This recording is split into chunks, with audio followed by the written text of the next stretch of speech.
انت عارف لما تيجي تعمل قمه وتبوظ منك. النهارده الماتش كان كده بالظبط. انت حاولت تعمل قمه وراح تجيب لي رؤوف خليف وراح تجيب لي مش عارف قنوات ايه ومش عارف وبتاع ايه وتصوير ايه وتبوظ منك القمه.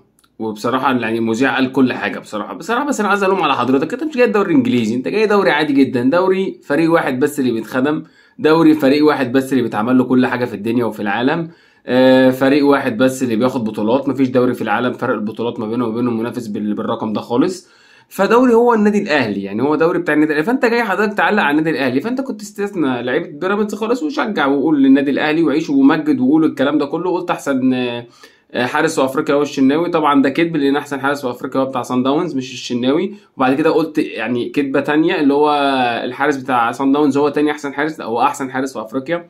فيعني حضرتك حاولت، بس في الاخر يعني زهقت. يعني حتى في الاخر قلت ايه ده يا جماعه، ده ما يستحقوش يوصلوا الاثنين نهائي افريقيا. انت في الاخر يعني ايه طهقت وطرشقت في الاثنين. ندخل بقى في المباراه. اخونا كولر، بصراحه كولر صفقه مهمه جدا لنادي الزمالك في النادي الاهلي. بصراحه الراجل الله يبارك له الله يبارك له، بيعمل كل الموبقات اللي في الكوره تقريبا. هو معدي من باسيرو، مع ان دي مدرسه ودي مدرسه، يعني ده سويسري وده برتغالي، بس تفهمش الاثنين ايه. يعني بيكرهونا مش في الكوره، بيكرهونا في العالم كله. يعني طبعا اخونا كولر، يعني انت دلوقتي ربنا عرفوه بالعقل. يعني حضرتك دلوقتي ده مثلا عندك ايه باك شمال اتصاب، فرحت جاي عامل ايه منزل الباك الشمال اللي عندك، الله ينور عليك كمل انت كده ماشي صح تمام. فالباك الشمال اتصاب تاني، معرفش فلوس بتجيبها منين، مش عارف الفلوس دي بتاعت ايه. فالمهم الباك الشمال اتصاب، فرحت جاي مطلع الباك الشمال تمام. رحت جاي منزل ايه خط نص ومرجع اكرم توفيق باك يمين وملاعب الباك يمين باك شمال. كفته. سيبك انت اللي انت عملته ده، كفته كنافه يا مش نافعه خالص، عملت حاجات مش موجوده خالص. رحت جاي ساحب مين بقى؟ اخونا اشرف بن شرقي. رحت جاي ساحب اشرف بن شرقي، اللي انا بقول لك مش هيطول كتير في الاهلي. اديله بس يا باشا كده شويه، بس اخوك امه يخش عليه. امه اشتغل كويس الفتره اللي جايه. احنا معتمدين عليك كزملكاويه انك تهد المعبد. احنا معتمدين عليك كزملكاويه تبوظ لنا الدنيا. انت انا عارف انت هتعمل ايه، انت دماغك مطرطشه. دلعهم شتيمه، خصم ملايين، يعني ظبط لنا الدنيا ظبط لنا الدنيا. وبمناسبه امام عاشور، النهارده كانت صوره صالح سليم في المدرجات. امام عاشور وصوره صالح سليم، انا هسيبك بقى تسرح بخيالك الاثنين. ها امه قال ايه؟ ها اللي انت وقفت، ها اسرح بخيالك. ندخل بقى الحكم المباراه. مش عاوز اقول لك بصراحه الكوع بلانتي ولا مش بلانتي، بس هي بلانتي باينه وطرد وكده. بس مش هنقعد نشكك في اي حد عشان برضه ايه ما يقعدش يقول لك انت احنا جايبين اجنبي. وعلى فكره بس معلومه مهمه جدا لجماهير النادي الاهلي، اللي جايب الحكم ده النادي الاهلي، مع انه ماتش نادي بيراميدز. بس طبعا عشان النانوس عين امه يا اولاد، قال لك انا هلعب بحكام اجانب، مش هلعب بحكام مصريين بعد كده. ندخل بقى على المنسحب. المنسحب اللي قال لك انا مش هلعب ولازم ماتش يتعاد ولازم مش عارف ايه. انت بالونه شبه البالونه اللي انت خدتها، اللي انت كنت بتقول عليها بالونه. والله انا ما قلتش، انت قلت على زيزو بالونه. طلعت نص البلد، طبقت النص، والنص اللي جاي الله اعلم هيتطبق امتى. ونكمل بقى مع امه. اخيك امه في الماتش لحد ده تقريبا 75 كده، اللهم صل على سيدنا محمد. عمل 6 باص منهم 4 صح. لعيب في خط نص النادي الاهلي 6 باص لحد الدقيقه 75 منهم 4 صح. فعايزك تركز على السكور والارقام بتاعت الكابتن امام عاشور في الفتره اللي جايه دي، هتعلى ان شاء الله بامر الله. مشكله كبيره بقى انا مش فاهمها بصراحه. انت جايب صفقات كتير قوي، تلعب ناشئين ليه؟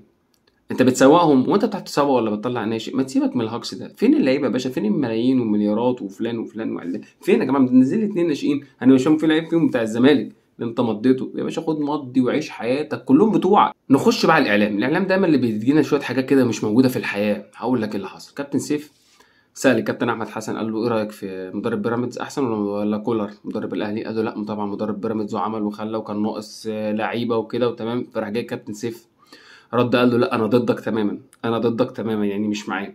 فطبعا راح جاي سأل الكابتن وليد، راح جاي قال لهم انا معاكم انتوا الاثنين.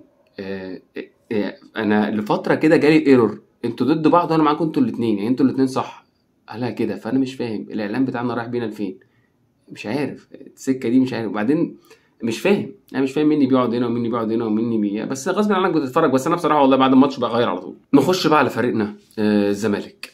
طبعا انا قلت قبل كده ان الدوري موجه لبيراميدز، زي ما كان بيبقى كتير موجه للاهلي. بس الاهلي لعب في شويه حاجات كده، بس بيراميدز برضه هياخد الدوري. اسمع مني في الاخر هياخد الدوري. بس انا محتاج من الزمالك اللي هو يفوق ماتش الحرس اللي جاي. عاوزين نضغط على الاهلي يمكن يقع. انت يعني جاي لك فرصه كويسه انك لو عرفت تاخد مركز تاني، فانت هديت المعبد اللي هناك اللي هو بقاله سنه عمال يبني ويكسر ويدغدغ فيك، انت هديته له على دماغه. فاتمنى ان انت تفوق شويه وتلعب كوره كويسه، واللعيبه الكوره رجاله.